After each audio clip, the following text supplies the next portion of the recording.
gentlemen, turn your speakers up. It's time for the On the Mark Wrestling Podcast. Turn up the bass. A podcast discussing all things AEW and WWE. Oh yeah! Let's meet the hosts. First, a man hailing from the hub city in Indiana. He goes by @TooSweetKyle on Twitter. The host, Kyle Gagliardi. And your co-host, hailing from the Valley of Lake Tahoe. He goes by @JimTuck89 on Twitter. Jim Tucker. And last but not least, hailing from the cornfield somewhere in Indiana, the full-time part-timer, Ian Garavaglia. Turn up the bass. Be sure to follow us on Twitter, TikTok, and Instagram @PodOnTheMark.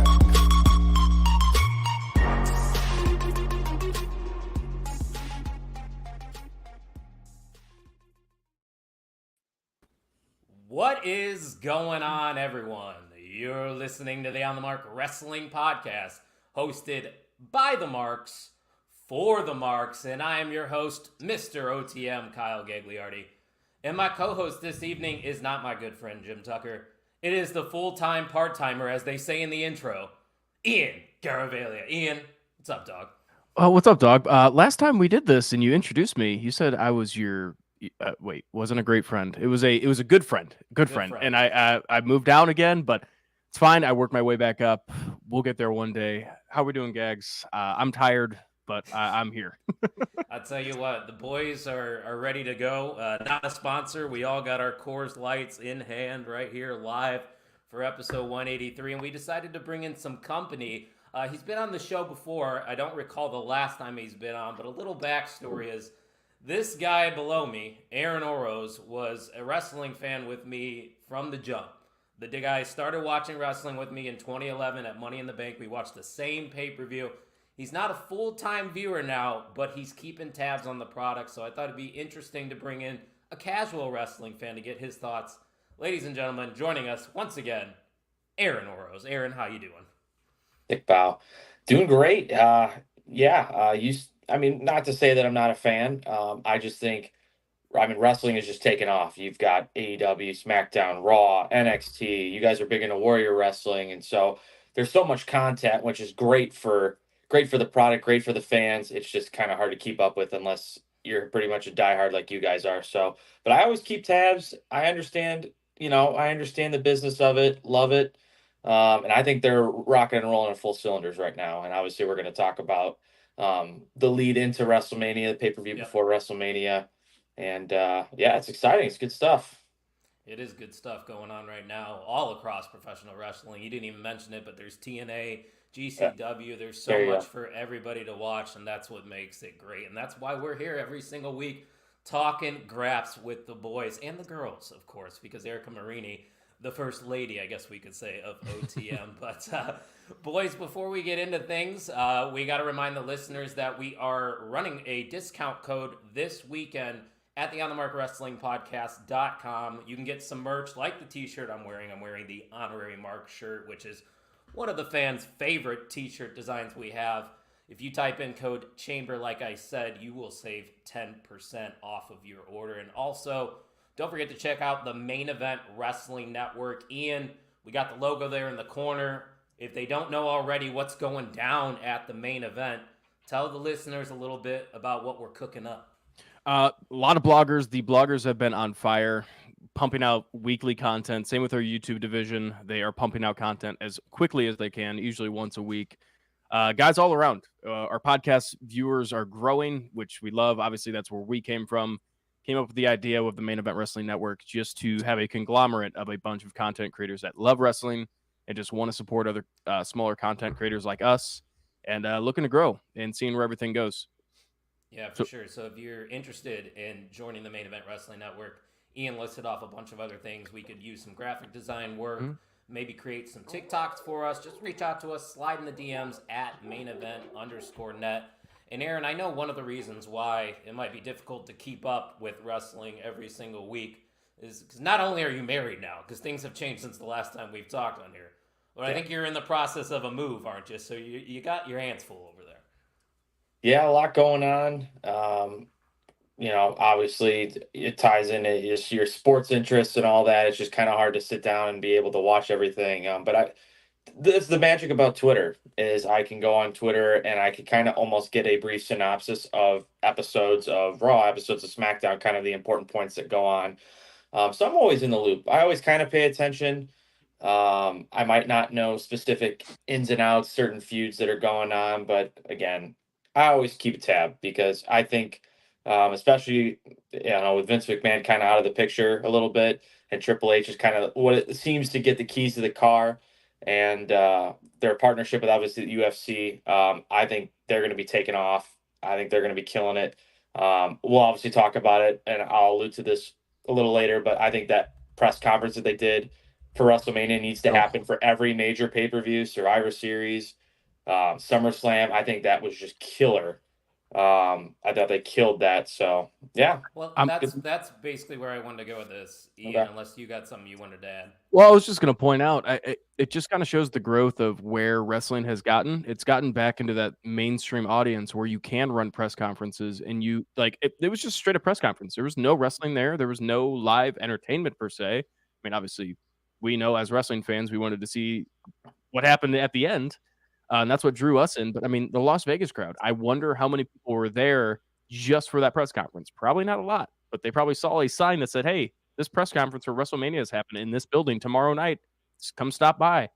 We're in a cool spot right now where wrestling, you could hold it to the general audience. And I'm not when I first started watching wrestling, I'm not going to lie, which actually found out was 8 years ago. So I'm not a new wrestling fan, which is wild to think. Almost a decade for you. So yeah, congrats. But thanks. But when I first started watching wrestling, I was kind of ashamed to say, yeah, I enjoy wrestling. But now I don't care. I'll be in the living room just watching any wrestling company. And I'm not ashamed of it. So it's cool that it's back in that standpoint, and I'm hoping it's drawing more people back in. Like Aaron, like you're a little bit more in tune on what's happening. And I wonder, that's a question for you. I wonder if that's part of the reasoning you've gotten back into it. I mean, man, Kyle and I went, and I can speak for a lot of fans during. It's kind of hard to gauge this period, but man, when like Vince McMahon was just really, really putting his stamp on things, it was tough, man. It was hard. Like before NXT started, when it's funny, I just saw, I was watching the a highlight of the Authority versus Team Cena at Survivor Series, and man, just some of the dead pops that you would hear for some of the guys that were, I mean, it was just tough. And then, you get NXT, which is just great. And then you feel like Vince McMahon's kind of stomping on that. And, these guys they're getting in the main roster with no push behind them. I just like the direction's going. Ever since it seems like Triple H kind of took control a little bit, it's just, I think this company should be. And then, like I said, with a partnership with UFC, it's just going to take off. I mean, I think they're in a great spot right now. They're in a really good spot. So that's a good lead into, you talk about their partnership with the UFC. That's a group called TKO, and that's really what kind of is the big influence on the press conference that we saw for that WrestleMania kickoff. So let me ask you this, Aaron, because obviously, as you know what's going on with the fans and the Twitterverse, people were complaining that Cody Rhodes wasn't getting his match against Roman Reigns. So there's the outrage. They start a movement. He's trending for 3 days. I'm kind of curious on what your thought process is on all of this, because at the time when Rock vs. Roman was announced after Cody won the Rumble, there was a lot of confusion. Were you confused about all of this, or did you kind of see the direction they initially wanted to go by putting The Rock versus Roman Reigns? Oh, man. So it was kind of a roller coaster ride because originally, so you hear The Rock talk, and from all accounts, Rock Roman was supposed to happen last year at WrestleMania, but The Rock's schedule just wasn't compatible with WrestleMania at the time. And so, you get Cody versus Roman at WrestleMania, which in hindsight, I think was a genius move for him to lose, because I think a lot of people were afraid that he was going to lose steam. And eventually, when you get to this year's WrestleMania, people just weren't going to be that into it. And I think quite the contrary happened. I think WWE was just doing classic theater. It's let's bring The Rock back. Let's have him be, because WWE's MO for a long time was let's bring part-timers back and put them in big spots that guys like a Cody Rhodes deserve. That's their MO. That's been their MO for a long time. It happened to CM And Punk with The Rock remember back when we were watching the Rumble it's days?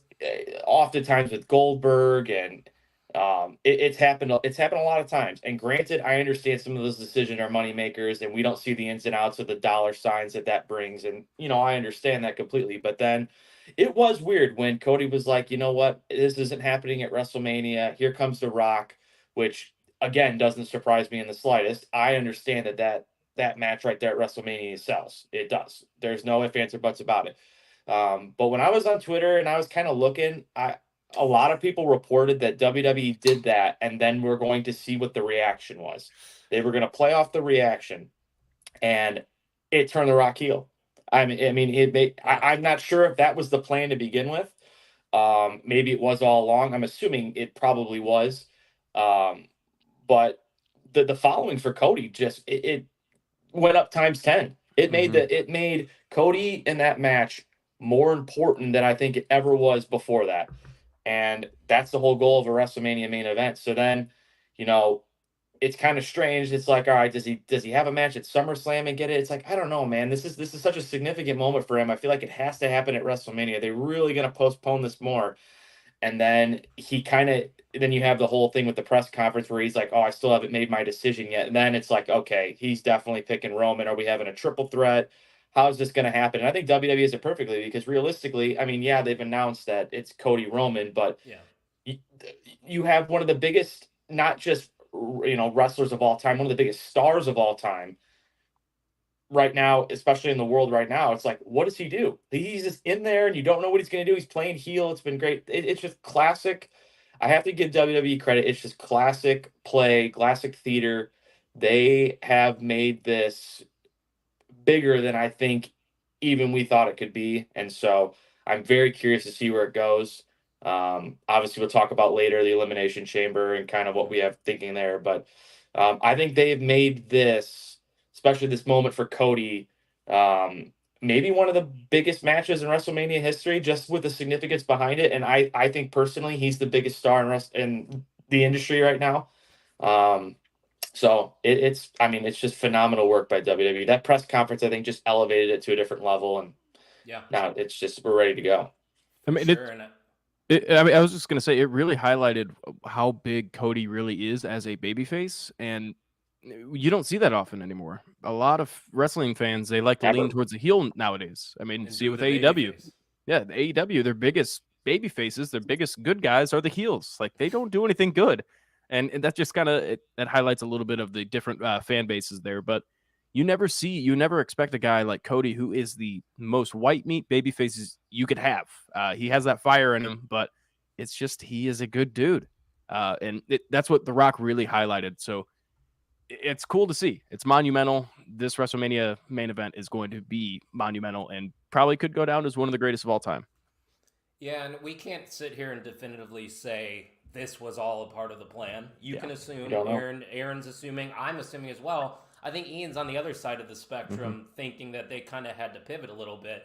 But I know Ian's biggest complaint with all this, Aaron, we talked about this in past episodes, is the fact that there really was no explanation when Cody and Rock had that whispering, on SmackDown. Like, why did he do it? But I think there could be an ultimate swerve down the line that they could pivot to. And who knows really what the initial plan was, like I was saying. But let me go to the chat really quick. Eric Douglas, he even understood why they wanted Rock and Roman, because they know Rock and Roman will put asses in seats. Absolutely. But at the end of the day, I think regardless of who you put against Roman Reigns, Cody or Roman, they were going to put asses in the seats because the WWE is so hot right now. Tyler has a question, though, before we get into the Elimination Chamber itself. Where is Jade Cargill? And I think that's a fair question. Ian, I don't know if you saw it. There was talks that she was initially planned to be a part of the Women's Elimination Chamber, but they decided to pull her. Do you think that was the right decision? Um, it's hard to say. I wish they could be utilizing her on one of the weekly shows. I get it; she's an attraction, and you really just want to see her during the PLEs, but at the same time, she just shined incredibly bright. She was incredibly successful at the Royal Rumble, had a great showing, and to the casual viewer who wasn't an AEW fan as well, they're gonna forget about Jade, especially if you wait longer than WrestleMania and past. I mean, Yeah. if you start reaching for SummerSlam, making her have her appearance, then it's really grasping for straws and really trying to get lucky with the fans. Because I think you kind of had to capitalize off of her Royal Rumble appearance. Yeah. I love that point that you're saying, that just put her on TV. She Mm-hmm. doesn't need to be in matches. Just make sure she's there. And she was there on SmackDown. She was signing a contract, I believe, with Nick Aldis in the back a couple weeks ago. But Chris goes on to say, the podcast dad himself from the Wrestling Junkies podcast, he said, not the right match to have her in. She wasn't going to win. Don't have her take a loss now. And He's Aaron, I right. see you shaking your head. Yeah, I think he's right. I think if, granted, I know who she is now. I didn't watch her in AEW, but obviously that appearance at the Royal Rumble just goes to show the potential that she has. When you get this close to WrestleMania, especially with like the Elimination Chamber WrestleMania, they've got the plan in place. And there's no plan right now unless her plan is to win the Elimination Chamber and either compete in the main event at WrestleMania. If that's not in the cards, I can completely understand them holding off until like WrestleMania is done because, again, like you said, you don't just ruin that momentum with a loss, because that's naturally what's going to end up happening if the plans for her aren't to main event, or not, I guess main event, but be in a title match at WrestleMania. So I think they give you a taste, they give you a tease, and they have you doing what you're doing now. Where is she? We want more. Where is Yeah. she? And then it's like, I feel fairly confident probably after WrestleMania that she'll be around a little bit more. Maybe she's not ready to. I know you said that she's Yeah. still Still doing a young, lot of work in the PC. right? So it just putting her in that fold. I just don't think I can understand them not doing that. So that kind of makes sense. I could understand it completely from the WWE side of things, but I also get it from the fans, because you guys talk about that performance that she did have at the Royal Rumble, how they presented her when she was first signed. WWE is not the type of people to just blatantly go out there on their socials and say, so and so has signed with WWE. That's an AEW thing. Hashtag all elite. WWE usually keeps things quiet and then they show up at a show. But you knew the WWE had big things in store for Jade Cargill. And maybe it's a thing of just getting her ready and finding that right introduction story going into WrestleMania. And we talked about potential storylines going into Mania on the Main Event Mixer, so make sure you check it out. Plus, the Main Event Mixer will be live this Saturday after the Elimination Chamber pay-per-view, so make sure you're following all that good stuff. But let's run to the chat too before we actually get into the card. We're still chatting about the road to WrestleMania, which is great. I got all the time in the world, Aaron. I hope you don't have a time crunch over there. Nope. You're good. We're good. And Ian just has a game at 8:00, so we'll get him out by then. But Tino said, I'm saying Jade costs Belair her chance. Ian, that's a matchup that we talked about that would be very exciting at WrestleMania. Do you think this is a possibility? It's a possibility. But do you waste it? Not necessarily. I shouldn't say waste. Do you use it during this WrestleMania where, I mean, honestly, that match could, depending on how it goes, that match could just be kind of forgotten about. Lost in the shuffle. Lost in the shuffle. Yeah, but in a great shuffle. That's kind of the thing. Why not save it for a little while? Let Jade build up her resume in the singles competition. Let her actually have some singles matches in WWE. Yeah. Then maybe build up to that. That would be my only concern. Yeah, that's fair. I like what Chris is saying here too. He said he's calling it now. Belair and Jade would win the tag straps at WrestleMania. I think that'd be a good way to introduce her to the fans. Wouldn't you think, Aaron?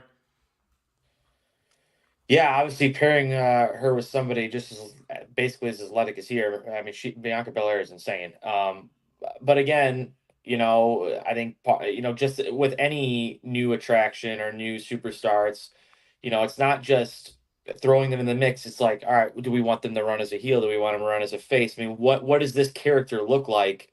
What does the storyline look like? Because, like kind of Ian alluded to, you don't just want to throw her in and then it's like, okay, what are we doing here? There's no, it drives me nuts, and it was a big problem back in the day when there would be no storyline, there'd be no build, and it's like, all right, here's a match, and here's so and so versus so and so. Yeah. Oh, that must be an AEW thing? Well, it was a WWE thing too for a lot of years, and Yeah. so if you really believe in this, if you really believe in her, and you just you think that she has a limitless talent and abilities, you don't waste it. And so I'm sure they're trying to find the right moment, and I'm sure they'll figure it out. The thing about Jade, though, that makes her different than any other kind of, like, I guess you could say, prospect in wrestling, she doesn't necessarily have these skills of, like, this is must see, like AEW. All of those people, all the entire talent, besides a few on the women's roster, have incredible talent in the ring. But that's kind of what Jade stood out, was her look was world champion written all over her.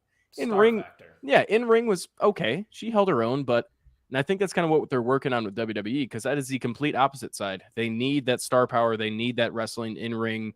You could trust her no matter what to go in there, put on a great match, not hurt anybody. And that, I feel like that's kind of like the holdup with Jade. No matter what, she's gonna have the star power. She's gonna draw in eyes no matter what. She could stand there and not say a word. Yeah, and fun fact, I don't know if you both knew this, Brandon Phillips is her husband. I've heard you say that before. Yeah, I didn't actually kind of know that. Baseball legend, I guess we could say. I mean, he was pretty good. Great. He wasn't a legend. He was a great player. Yeah, he was a great player. But we're not here to talk about baseball. We're here to talk about wrestling. So, Kine stopping by. He's currently in the club, which shout out to Kine for being in the club right now and tuning in. But he won't be as active. Have a good episode, he said. He'll get his MVM next week. I was gonna say he loses the MVM and then goes straight to the club. Man's going downhill. Oh Spiraling. no! Temple Plays isn't even in the We chat got happy either, Kine. so the MVM is wide open right now. And Cincinnati Reds fan, I think. He's from the area, so I don't want to assume. No, he's a Phillies fan. He's a Phillies fan. Eric's the Reds Cincinnati fan. He goes diehard. legend in quotation marks. Yeah, I could have probably thought of a better word. But guys, let's get into the card here. We're at about 22 minutes, and let's start actually though with the women's elimination chamber match. Tuck is our current PLE champion. I don't even know if we're gonna have a competition this weekend because Tuck's busy. He's starting baseball season. He's the one that does all this, and he has a newborn on his hands, so he's very busy. So maybe the title won't be on the line, but we're still going to give you our predictions. But in this women's elimination chamber match, you got, of course, the man, Becky Lynch, Naomi, who just returned at the Royal Rumble, Tiffany Stratton, a top prospect coming out of NXT. Aaron, I don't know if you're familiar at all with her work.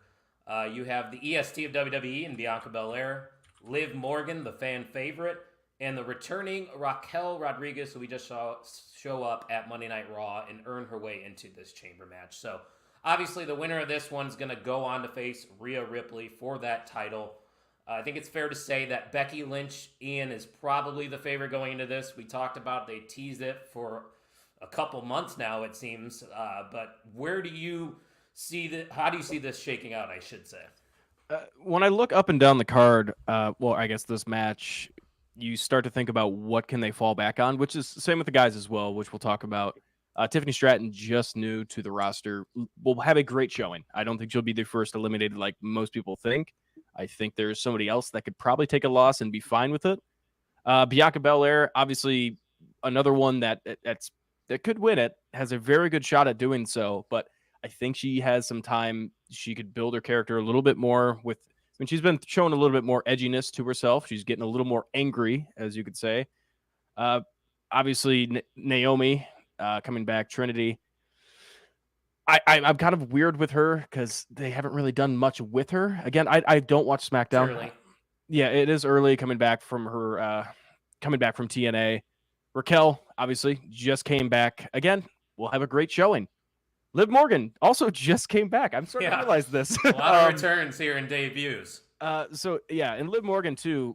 She's hot, and the fans love her. Wait, I mean, you're not wrong. Wait. Pause. I get what you're saying. There's steam behind her. Yes, there's steam behind her. There always will be. She always is that underdog character. So there's always a shot with her. But I think it has to fall back onto Becky. She's kind of have this.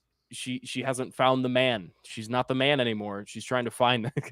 Calm down. Sorry, son. Dad. Sorry, Dad. I'm going with Becky. Obviously, I think most will. It's not a shot in the dark. Yeah. I don't have a lot of reasoning behind it other than she's falling a little flat and she needs a win. She needs a big win, and she's going to draw eyes at WrestleMania. sometimes you don't need an elaborate reasoning for wrestling. It just makes sense, so you go with it, and that makes a lot of sense. They've been teasing it, like I said, but we do have a couple comments though, Aaron. Before I get to your pick, Joe says he thinks they should have done Rock and Roman. And could we see John Cena returning close to WrestleMania? I don't think we're going to see John Cena anytime soon. I said it, Gags. I told you. I think we saw the last of Cena. Just saying. Hasn't done much for solo. Aaron, do you think he's done, or is there a No in the ring? I think there's a last match gonna happen. There's no way he just goes off into the night. He's been too pivotal to them. I mean, he put the whole company on his back for forever. Now, granted, I remember a while ago when we were talking about the end of Roman's reign, no pun intended. I thought it would have been great for Cena to come back. And granted, I'm going to get on a tangent because I've been really disappointed on how John Cena has been booked the past few years. It honestly drove me crazy. I think it's been one of the worst mistakes they've ever made because they've basically almost saturated and watered down John Cena where he's no longer like a threat, which I find laughable. I mean, I understand putting people over, but there gets to a point where it's just a little too much. But no, I think he'll have one little last run left in him, and we'll see where that goes. But it's obviously it's probably one more feud and that's it. I mean, it's that close. Yeah, I definitely think he's got one more run left in him. But the MVM's in the house. Shout out to Temple Place for finally joining us. He said, enjoy that early PLE in the States. Now you guys will know the UK pain when it comes to PLEs in the UK. They start at 1 a.m. My rebuttal to this, and it might sound ignorant, is WWE started in America. Yeah. It caters to the American audience mostly, so we should get the favorable time. Damn right. I'll give you occasional PLE. You can have this 4-match card. That's fine. I'm okay with that. The chat, though, going with Becky Lynch. Not a surprise. But Temple is kind of agreeing what Aaron was saying. Thank God Jade's not in the chamber. Build her up. She doesn't need to be in it. Tino also going with Becky to win. But Temple's going on to say also that everyone wants Becky to win, but don't count out Liv Morgan winning. There is a story there with her and Rhea Ripley, which he's not wrong, Aaron. No. But who do you got in this women's elimination chamber?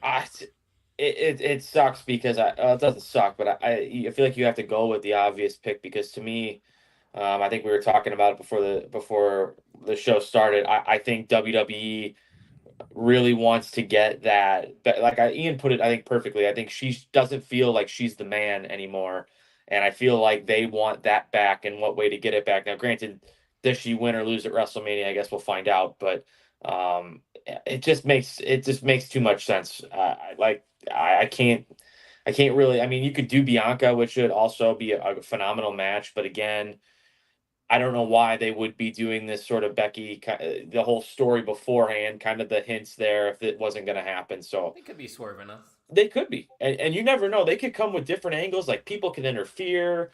Yeah. Or, you still have a handful of weeks before WrestleMania, a storyline between somebody else can build. You never know. But I feel like, gun to my head, I think you got to go with the obvious pick. And that's Becky Lynch. Right. And that's Becky Lynch. So there's a lot of things I want to touch on in this match specifically, because I think the one thing that's cool about the Elimination Chamber, at times, yes, it could be predictable, but you sort of are getting feuds set up for a potential WrestleMania match and the people that lose. So there's a lot of things that still can come out of this chamber match that we see at Mania, just not for a title. And I think a Tiffany Stratton being in this match is excellent because typically they like to have somebody that's a spot machine in that match that's going to create that viral moment. And I think there's multiple women in this match that could. You have Naomi, you have Bianca, you have Tiffany. The rest, okay, maybe. But Tiffany Stratton's just going to be in there to look good, physically and in the ring, because she's a great-looking woman. I got to throw that out there. But she ain't winning. She's hot, like Ian said about Liv Morgan. Naomi, don't know what they're doing with her. I think it's just like reintroducing her to the WWE audience. Let her build up some steam, and then they can strike while the iron's hot. I don't think she's got a shot. Bianca Belair is the name I want to win the Elimination Chamber. And hear me out, boys. A couple years ago, the Royal Rumble ended with Bianca Belair and Rhea Ripley. That's a matchup that at that time we thought we were getting, and they decided to go another way. We still haven't got that big match on the main roster between Bianca Belair and Rhea Ripley. And I think if they were to swerve us and surprise us, I think you get a better quality in-ring match from Bianca Belair versus Rhea Ripley rather than Becky Lynch. Would you guys agree? Yes. I'd agree. So that's what I want, but it ain't going to happen. You guys said it. It's Becky Lynch. And I hate predictable matches, but I still think this is going to be an enjoyable one for a lot of reasons because, like Temple Place said, Liv Morgan does have history with Rhea Ripley. They were tag team champions. I'm sorry, Liv fans. She ain't going to win. It's just not Liv's time. Maybe down the road they can revisit that, but not right now. We talked about all the hinting they've done with Becky and Rhea. They're putting it in your face. I think that's going to be inevitable. But Raquel Rodriguez, she'll be in there to do some strong spots, be the powerhouse in that match. I mean, regardless, at the end of the day, I think it's going to be a really good one. But it's fairly obvious, and it's got to be Becky Lynch. I have a comment. I'm looking at the poster right now, and one face popped into mind, and it was Tiffany Stratton. And I was thinking about what she could fall back on. I mean, she's newer. Yeah. She needs some talent on the other side of the ring to kind of lift her up into the spotlight. And I started thinking about, this was just randomly. It was my brain going at 1,000,000 miles per hour. And I went down the roster, and there's one person who is hurt right now currently that would be an absolutely perfect pair for her. Why am I blanking on those? She's injured. She's injured. Charlotte Flair. Ooh. I don't know where it could happen, but I think that would be absolutely perfect. Tiffany Stratton can play that heel character. You have a returning Charlotte. Tiffany goes out into the ring on SmackDown and says, "Do you guys see what I did at Elimination Chamber? I eliminated somebody." I don't know who it would be. That Raquel, could be something. Get her out of here. here. Yeah, Raquel, get out of here. But she goes, "Who could beat me? Who could come back? Who could beat me?" Charlotte Flair obviously is hurt right now, but she's in rehab. I don't know how long. I don't know the timetable. I'm not a doctor. I think she's 2 months ahead of schedule. I've already seen her squatting, which is insane. Yeah. She's been incredible on her recovery, but I don't know if it comes after WrestleMania or just before, but I would love to see that Tiffany Stratton, Charlotte Flair. Yeah, I think that would be a money match, and you do see those comparisons between the two, that Tiffany is like the next Charlotte. And I think this is a fair comment here from Temple Place. He said, "I'm kind of tired of WWE pushing the same women. Yep. Your Beckys, your Sashas, Baileys, Charlottes. What about the new stars?" I think we're finally going to get to that transition period where we're going to turn the leaf on the 4 horsewomen in maybe like a year or two. Because let's be honest, do you trust a Liv Morgan to hold that belt for 6 months and it be a good reign? No, I don't. But the thing is, I don't. Temple, I respect you. You are MVM. Now that you say new stars, what about Rhea Ripley? When she came up, she was a brand new star, and now look at her. Bianca Belair. Bianca Belair. They have held this division down, and they are very over, and they have not stopped being over. So if a new talent could step up, take the spotlight. And I also think, it's what's also really important about the women's division too is I feel like, and this is, you could say the same about the men's division, but I think more so in the women's division, there's a lot of more athletic, they're doing incredible things in the ring, but they don't have the character built. They don't have the promo built. That's what a Becky Lynch has. That's what a Bayley has. That's what a Sasha Banks has. That's what a Charlotte Flair has. And, Rhea Ripley, obviously, I think forming into the Judgment Day has completely changed her character and turned her to a superstar. Bianca Belair, I think can still work on it, but again, has enough there kind of get her into the superstar. She also has her own reality show. Right. Sorry to cut you off. She's got that mainstream appeal. You're fine. Yeah, you're right. But then there are just a lot of women who are phenomenal in the ring that don't have that identity yet. And so you see Vogus's comment here? No. Thankfully, someone on this podcast finally has massive biceps. Jesus. You're supposed to say thank you. He talking about Ryback? Oh. Yes. I heard he's making a return. Oh man, Ryback. God, what a guy. His TikToks are hilarious. Oh no, I'm just I'm just saying, like, I think the reason they fall back on them is because they have done such a great job at a character identity, which I think is incredibly important. So I'm sure, more women are going to, eventually make their way into the spotlight. If it ain't broke, if it ain't broke, don't fix it. That's what it comes down to. It's working. You're not wrong, Ian. Why does your podcast dad saying he's going to spray you with a hose? I think I called, was it Liv? Did I call Hot? Somebody else. I called somebody else. No, it's called Tiffany Hot too. Oh, yeah, also fair. Nikki ASH, how did that work? Yeah, good point. And see what happens when you try to get the new stars? It did not work. But Temple goes on to say, give me Tiffany versus Bianca at Mania. Money match written all over it. I would have Tiffany go over too. Ian, I don't hate that as a potential matchup coming out of the chamber. I don't hate that either. Obviously I was not a big NXT person. Were Bianca and Tiffany at the same time in NXT? No. Well, there you go.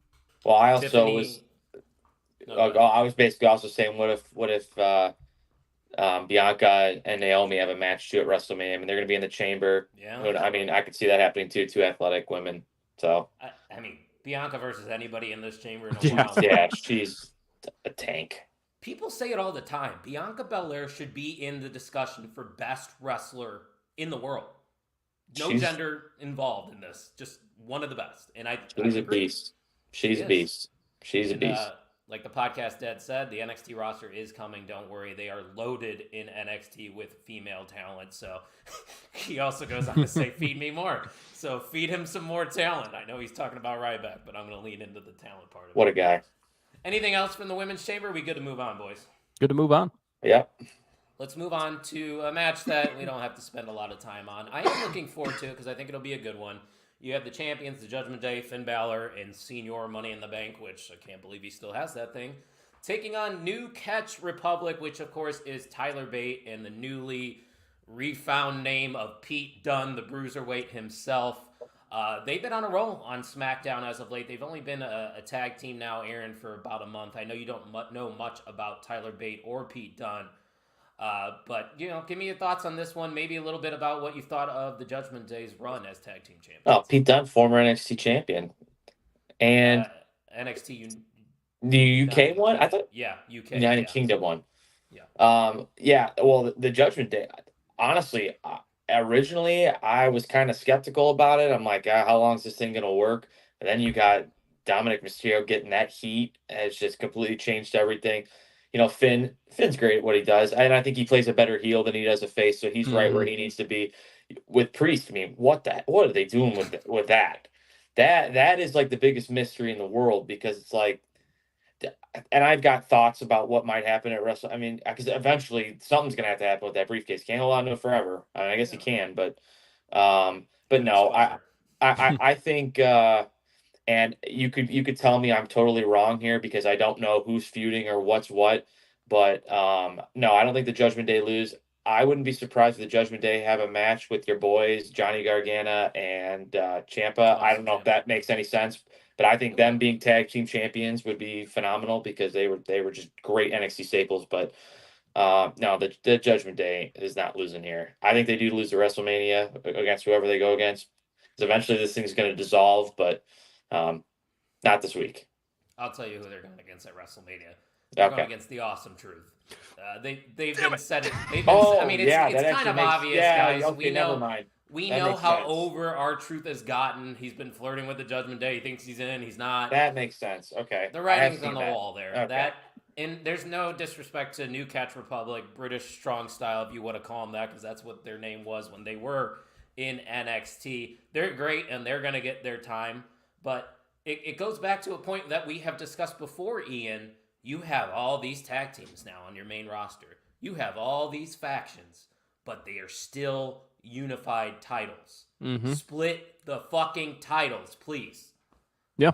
At this point, it's kind of like too far gone in the fact of like they have to have a good reason to split them or just unify them at this point, because it's a weird look having two different titles on each guy in the tag team. And we talked about it before. I hate it. I'm not a fan of it. I like the Judgment Day. It was a cool visual when every single person on that team held a title. I will say that was awesome. You did a great job. An NXT title. That's what made it even cooler. And they built Judgment Day to an absolute monster. And it's kind of breaking down just a little bit. Damian Priest is showing signs of being done with everything between him and Rhea Ripley. So I like the battle of leadership. Again, I love the Awesome Truth thing. That I was going to bring that up as my point is if Awesome Truth was not in this match in winning the titles, because I think they do win the titles. If they put them together, it would be the smart way to do it. But at WrestleMania, obviously. Yeah, WrestleMania obviously opens a show one of the nights. I think that'd be perfect because it would kind of be like a Kurt Hawkins and I don't even remember Zack Ryder situation. I love that. It was awesome. But I don't know how you separate those titles. Now known as Matt Cardona tearing it up on the Indies. Oh. And speaking of the Indies, next week, episode 184, we are going to have a fantastic show for you guys. The night before Warrior Wrestling, live from Revolution Brewing. We're going to have a couple brewskis. All right. There it is. We're going to have Steve from Warrior. He's the head of Warrior Wrestling. I don't know his official title, Ian. The promoter. He's the boss. Yeah, he's the boss man. He runs the show over there. So we're going to have a lot of good things to talk about. We'll be live. I don't know what time yet because we're working around Steve's schedule because he was gracious enough to give us time. The night before a show. I feel like that's a pretty big deal. So definitely check us out next week. But we got a lot of comments here. Sorry, Ian, I didn't ask for your prediction. I'll go to the comments after that. Yeah, if this was against Awesome Truth, it would be new champs, but I think they hold on to the titles. Judgment Day. Yeah. That's fair.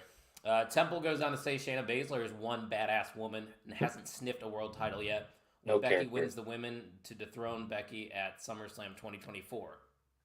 Shayna's got no character.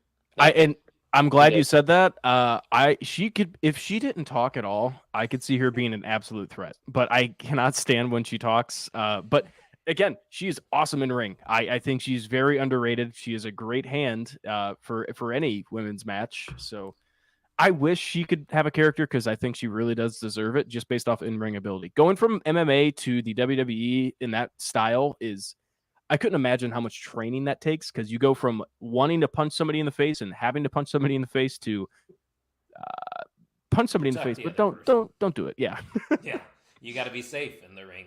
Shayna, the only thing that could really fix Shayna Baszler is just go back to the NXT character, just the ass kicker that never freaking loses a match, similar to what Asuka was when she was in NXT. But right now she's getting up there in age. You know, they might have had a chance there a couple years ago, but I don't think she's going to be in any world title picture anytime soon. Tino says he wants Pete Dunne and Bate to win, but it's probably going to be the Judgment Day. Yeah, I would say that's a safe bet. But we got a question from the podcast, Dad. And I'll get your thoughts because we have seen somebody cash in on the United States Championship. It happened last year. Could he cash in on Gunther? Would that be something you'd be interested in seeing? I don't know because I don't think you end a historic reign like that with that personally. Honestly, and I don't know if this has any legs or not, but predictions I've seen, a lot of people think Braun Breaker versus Gunther at WrestleMania. I'm just throwing it out there would be like a guy that you could just completely take off with if he were to beat Gunther at WrestleMania. But I don't know. I have this. This is tough because I still think I feel if WWE, I feel like they have to take advantage of the Rollins injury and I don't know how they do that because, you know, I don't want to spoil a prediction, but I have a feeling of who's going to go face him and beat him. Now I think the Bloodline's going to get involved. We could talk about that later, but this briefcase is the biggest mystery in wrestling right now because I honestly have no idea what they plan on doing with that. The fact that they've held it this long to me makes absolutely no sense, especially with the faction being as big as it is right now. I'm still thinking they're going to get I don't know what they're calling it, the World Heavyweight Championship on Raw. Is that basically what they're calling it? I'm still thinking that's where that briefcase goes, or it's a failed cash in. I honestly wouldn't be surprised if that happens. But I don't think it's going on Gunther. I don't think so. I have a fantasy booking. I've done a lot of fantasy booking tonight, but I am in the mood of it. All right. How does Gunther get a match? Who's been gone for a while that is an absolute banger after banger after banger? It's Sheamus. It's a shame for fame. Lobsterhead comes back, has an absolute banger of a match at WrestleMania. It comes down to the wire. Both guys are down. In comes the cash-in. Damian Priest comes in, cashes in successfully. You get the title off of Gunther. He pins Sheamus. Gunther loses no steam there. Then Gunther could move on to the main title, which we have been talking about for a long time. How does he get there? Gunther still looks like a badass because he never lost. Sheamus loses, but he had an incredible match, an incredible showing. And then he can feud with Priest. And then he can feud with Priest. Aaron doesn't like it, but I think Aaron's just not a huge Sheamus guy. Is that? Well, no, I just to me, well, first of all, booking, well, no, I understand that. No, I get it. But well, I was gonna pivot. Do you think Gunther? Don't they want him to have that title for that Bash at Berlin? Isn't that kind of important for him to have the title for that? Or go for the world title? Maybe. Okay, there you go. But the fantasy booking I liked is what I talked about. If you think Braun Breaker's the guy, that's how you put a rocket on that guy real quick.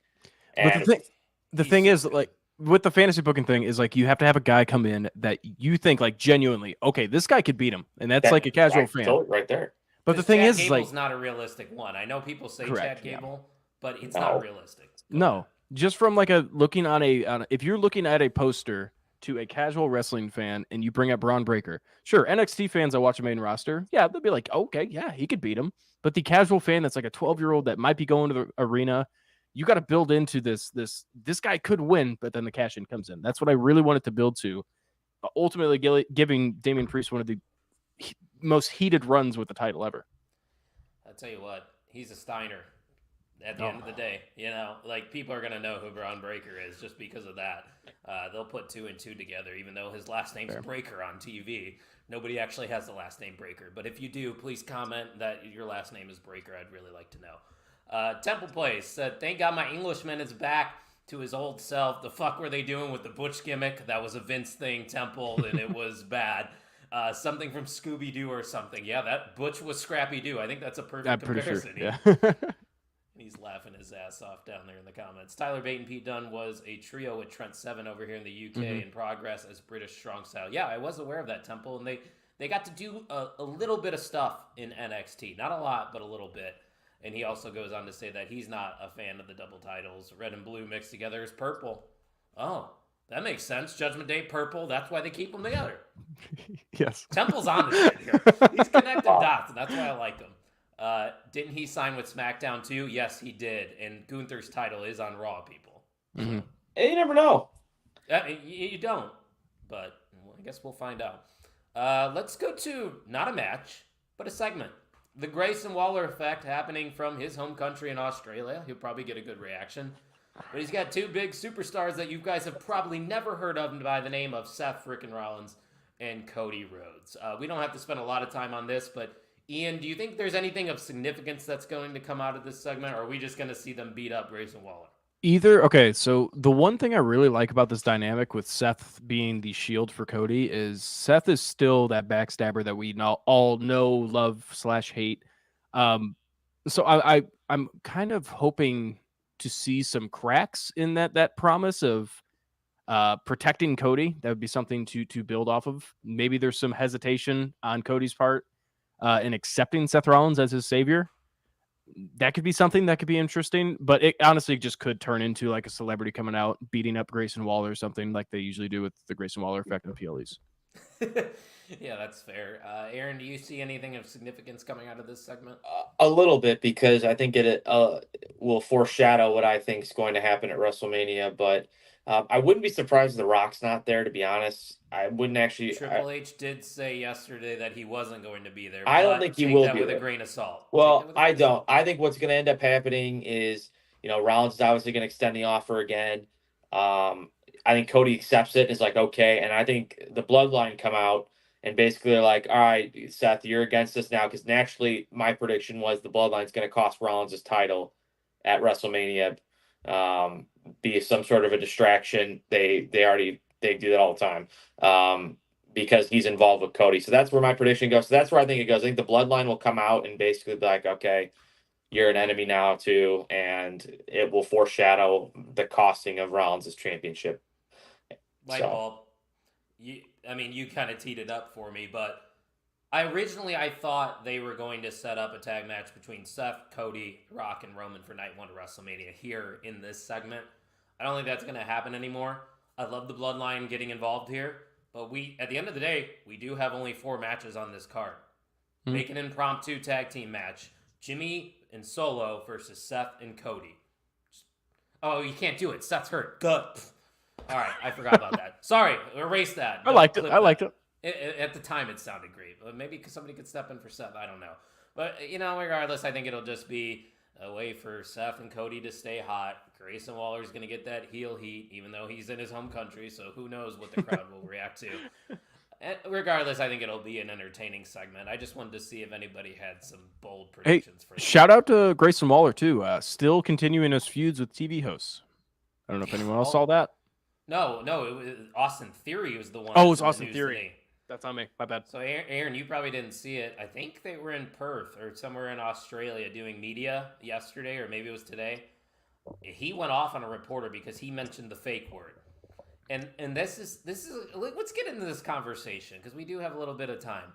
Aaron, this is something that you understand, but other people that we're close friends with don't get. The fact that, wrestling is scripted, how can you get into this stuff? And I think, the person that doesn't watch always just says, hey, that's fake, right? How does that make you feel as a casual fan? Well, can we cuss on this podcast? Yes, Oh, say fuck fuck, yeah. say shit. Okay, well, I was making sure. It's like anytime anyone says, it's like, no shit, it's fake. Do you watch a Transformers movie and you're like, oh, this shit ain't real, I'm not watching this? It's like, no, it's a form of entertainment, obviously. But then again, especially once you start getting more into it, you realize kind of what they put their bodies through, which is nothing I want to do.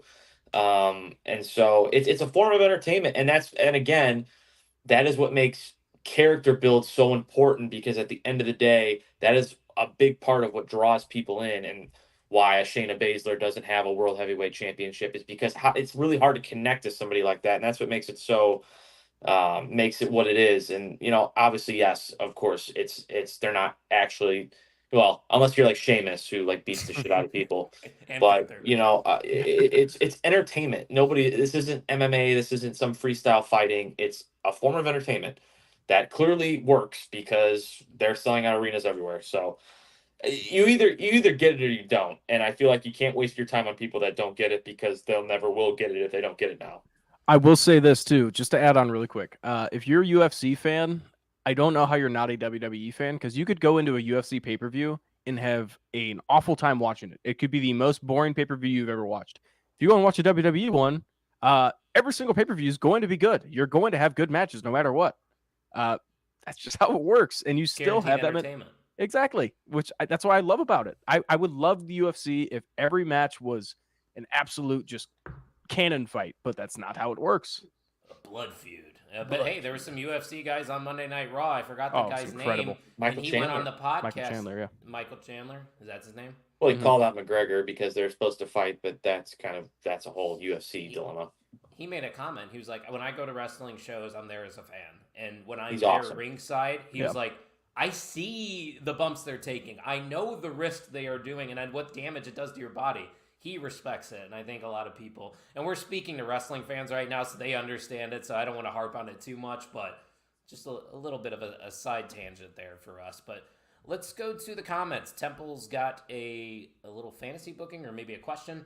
He said, Money in the Bank should be for a world title shot, not for a mid-card title. Priest versus Balor for the briefcase night 2 after they lose the title night 1. Something. I wouldn't hate it. I don't think they do it, but it would be something. He also asked, who are Imperium feuding with right now? New Day. Everybody. What if we get Gunther versus Big E at Mania for the IC title? Never say never. Temple, you might not have caught it, but we have talked about that being, the writing's on the wall with that. They're kind of teasing that the New Day is a little shorthanded. Jey Uso's kind of filling in for that Big E role. I just can't sit here and definitively say Big E's coming back. It'd be electric though, and that would be a way you could end a historic IC title reign, because Big E is. I was gonna say, do you think he's credible enough to end that? Oh, 100%. Yes. He held the WWE Championship. I think that right there, especially in this time, maybe not so much, a handful of years ago, but I feel like if they're willing to strap that on you, you should be able to end a reign like that. But we'll see. Big E's the man. We love Big E, so he's great. I would love for that to happen, but I'm not going to get my hopes up for it. No. So let's go on. We got 2 more matches still to talk about here. It was a 4-match card, but hey, we got good things to chat about, so we're going to keep it rolling. Of course, mommy Rhea Ripley returning to her home country. She's going to be treated like the star that she is. Taking on Nia Jax, who we have gone on record saying has been doing some good stuff in the WWE as of late. Ian, I'll go to you first. Obviously, we know who's winning. But are you excited to see this go down? Because we know that crowd's going to be electric. I guess I'm excited. I know it's going to be a good match. I really do. And I'm looking forward to it, but I'm not like stoked on seeing this match because I feel like I know what's going to happen. But again, anything could happen. Excited? Not really. I think Rhea Ripley comes out on top and has a good match, and the crowd will be hot. This is a good chance for Nia Jax to really build herself as a absolute heel. But I don't know. I'm looking forward to it. Not excited. Nia's going to face Jade at WrestleMania. I'm just going to put that out here right now. They had an interaction at the Royal Rumble. I think that's the direction they're going to go there. Is it a match I want to see? Probably not. But it's probably going to happen. But at the end of the day, here, Aaron, with this match, what makes it interesting is that, I don't know if you know this, but Nia Jax defeated Becky Lynch clean about a couple months ago on Monday Night Raw. I did see that, yes. It makes Nia very credible to face Rhea Ripley in her home country, but I think we know the result that's going to... I do, and I'm kind of curious of... is she still doing the Riptide?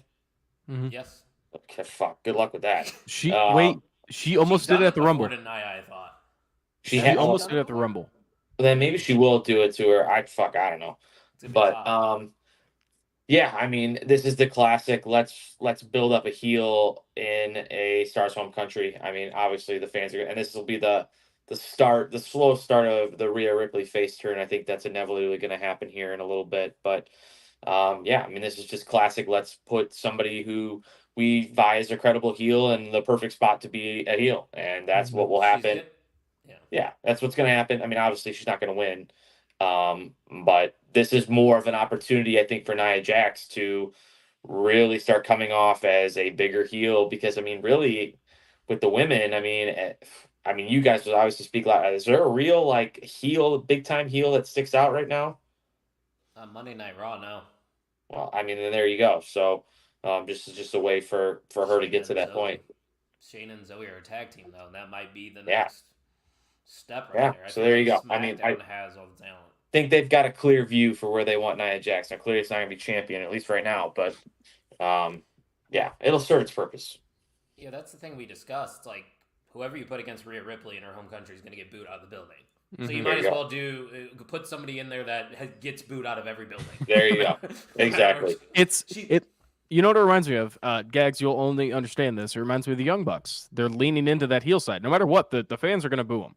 Mm-hmm. So might as well actually give them a reason to make them boo you. Yeah. Which Nia Jax is doing perfectly. Yeah, no, I agree. So let's go to... I don't know if it's going to be the main event. I think Rhea versus Nia could main event just because of the hometown thing. But let's go to the men's Elimination Chamber. Last match we're going to be talking about here. Of course, the participants are Drew McIntyre, Randy Orton, Bobby Lashley, the United States Champion Logan Paul, Kevin Owens, and L.A. Knight. Yeah. Ian. I know Aaron's a big fan of L.A. Knight. First off, I think we all can agree Drew McIntyre is probably the favorite going into this. Yes. If it's not Drew, who is it? You put me into a pickle. That's what I like to do. They call me Pickle Leonardo. Yep. God damn.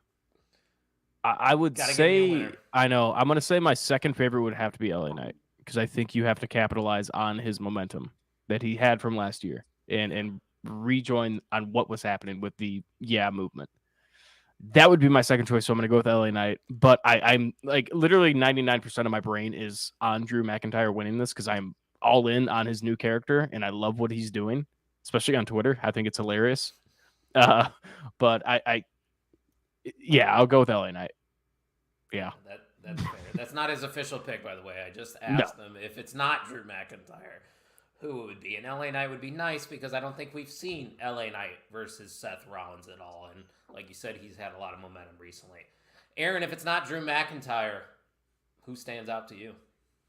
Oh, boy. Well, man, if it's not McIntyre, who I definitely think it is. I know you guys talked Randy, and oh, I know who's in it. You're fine. Okay.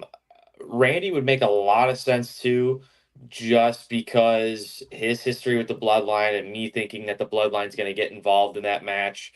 I could see that happening. That would be my guess. I mean, they faced at WrestleMania before. That was a good match. Randy took that Good one. match. I think that would be the direction they go. I can't. I mean, obviously Bobby Lashley that's not going to happen. Logan Paul, it's not going to happen. No. Kevin Owens, I think they're going to still continue on with the U.S., so that's not going to happen. Yeah. And then I don't know, LA Knight. It's kind of a wild card. I mean, I don't know what they really do with him, but do I see LA Knight for Seth Rollins at at WrestleMania for the title belt? I just don't. So I think if you're asking me to pick somebody else, I think it's got to be Randy in my opinion. But Yeah. I mean, I'm pretty much all in on McIntyre. I love the transition that he's gone. Mm-hmm. Love I it. think I agree with you 100%. Drew McIntyre is gonna win. I think he should win. I think it's the money match. My only critique is we've seen Drew versus Seth. Like that's something we've been to, and Seth has prevailed every time. Mm-hmm. Seth's already overcame that. But Randy Orton where's he fit into WrestleMania? Because you're not gonna not put Randy Orton on the WrestleMania card. He has to be in a predominant feud going into that show. I really would not be surprised if Randy Orton won this chamber. I'm not going to sit here and say he's going to. My pick is Drew McIntyre, but I think it's obvious in the direction of where everybody else is going. And Tyler brings up a good point. He thinks that maybe Bobby gets attacked by Cross or the Final Testament. I totally agree with him. I think those two are off. They're on track to have a match at WrestleMania. Bobby Lashley versus Karrion Kross. So I cross him out. Pun intended. Logan Paul and Kevin Owens, like Aaron said, I think that is actually going to be the match we see at WrestleMania for the U.S. title. LA Knight, he's been beefing with AJ Styles on SmackDown. That could be his path to WrestleMania. AJ Styles versus LA Knight, it's a great match. I'd love to see that. Two former TNA guys going at it in the WWE. But at the end of the day, it's got to be Drew McIntyre. Aaron and Ian, you both talked about the phenomenal work that he's been doing on social media, in the ring. We were in a weird period with Drew McIntyre for the last year. He kind of was just hanging around, floating, if you will. But now, Ian, it feels like he's finally got a direction. And I think it would be a mistake to not capitalize on the heat he's getting. Have him face Rollins, maybe beat him, and then guess who you have waiting for him right after that? CM Punk. Yeah. Yeah, this story basically writes. I mean, it writes itself, and also, and granted, even though it was an interference, I think it's a big deal having Drew McIntyre pin Cody Rhodes. I think that's a big deal, and I think that helps uplift him a little bit it just makes way too much sense, and I do think he wins, which would kind of, I mean, I could see the Bloodline definitely getting involved too, like they did with his match against Cody Rhodes. I think it just makes too much sense, and I think this is also an homage because he got his moment at WrestleMania, but it was in front of nobody when he won the championship against Brock Lesnar. So I feel like this giving him his, I guess you could say his flowers at WrestleMania, where he can really have that moment. I know he had it at the Royal Rumble, but when he won and got all the fanfare, but it just makes too much sense. And the character, I love the transition, just absolutely love it. So then there you go, CM Punk waiting right there for him. Yeah. And you also have a guy like Sami Zayn, who they're telling the story of him being on a losing streak right now. I wouldn't be surprised if he found his way into that match to make it a triple threat, or maybe he's the first guy that feuds with Drew after Drew wins the title. But these are all hypotheticals. What if Drew doesn't win the Elimination Chamber? What if we're sitting here talking about Randy Orton versus Seth Rollins? Because I literally cannot sit here right now and say who Randy Orton's facing at WrestleMania. I can't. I think, you can't. And then I wonder, Solo? See, I was gonna say that. I wonder if, I wonder if that happens because he still got beef with the Bloodline for putting him out. But it's a good point. I don't know. But who knows? I mean, you guys still have time after the Elimination Chamber. You don't know what's gonna happen, who's gonna interfere, what could happen. Right. So there's still time to build storylines. So I will say this: there's been one man that we've left off of the WrestleMania card out of this match, and it's Logan Paul. I was building to. I think. Oh, you did? Oh, shoot. Yeah, I see that happening. I would love to see Logan Paul and LA Knight, though. You know another name I just thought of, Andrade. They're giving Andrade vignettes backstage. What the hell's he gonna do? I will say this. I am not surprised when he returned at the Rumble. I said, this is not going to go anywhere. I mean, the roster is so stacked right now with potential feuds for the next year, 2 years. He's just going to have to sit and wait, which is sad. And his vignettes have been good, though. I've enjoyed them. I think he's going to be a major player eventually. But, yeah, I don't know where he fits. There's a lot of people where you're like, where do they fit? But maybe they could go do like a tag team showcase like they did last year where it was just a match for a future title shot down the line, and it was a banger last year when the Street Profits ended up winning that. Maybe Kevin Owens wins the United States. Well, did Andrade come back face or heel? I don't know. I don't think we really know. Well, if he goes heel, maybe him and Owens can, because I think Owens will probably beat Logan Paul at WrestleMania for the U.S. Championship. That's my guess. Maybe I'm wrong, but then those two can feud. Who knows? You don't have to necessarily have a plan for WrestleMania. They could keep guys just back until they turn it around, but we'll see. They decide when they want to heat people up. When they there you go. They have a surplus of talent, just like AEW. It's going to be difficult to manage, but I have a feeling that WrestleMania 40 and the Elimination Chamber pay-per-view that's happening this Saturday is going to be a good one. Boys, I can confidently say that you guys are both not watching live, correct? I'd probably be asleep. Maybe the end. That's early. Yeah, no shot. Yeah, I mean, it makes sense for Aaron. He's a casual fan, so I wouldn't expect him to wake up. I'm gonna have to set an alarm for 3:45 in the morning. I'm good. God. I'm good. I'm watching my brother Ryan until midnight the night before. Oh my God. I am going to get 3 hours of sleep, and then I'm gonna do a main event mixer. I was gonna say I won't be on that mixer because I haven't watched it then, but I will be tuning in just to see how delirious you are. Dude, I tell you what, I'm gonna nap so hard after the main event mixer. But watch, I probably won't even fall asleep. But nonetheless, that is the Elimination Chamber card. We are at the point of the show where we award the MVM, the most valuable mark of OTM. And ladies, it's simple. Ladies, I don't know why I just said ladies. Ladies and gentlemen. I am single, ladies. And still, MVM of the On the Mark Wrestling Podcast, Mr. Temple Place. Congratulations. Well earned. He gave us a lot of good talking points in the chat, didn't he, Ian?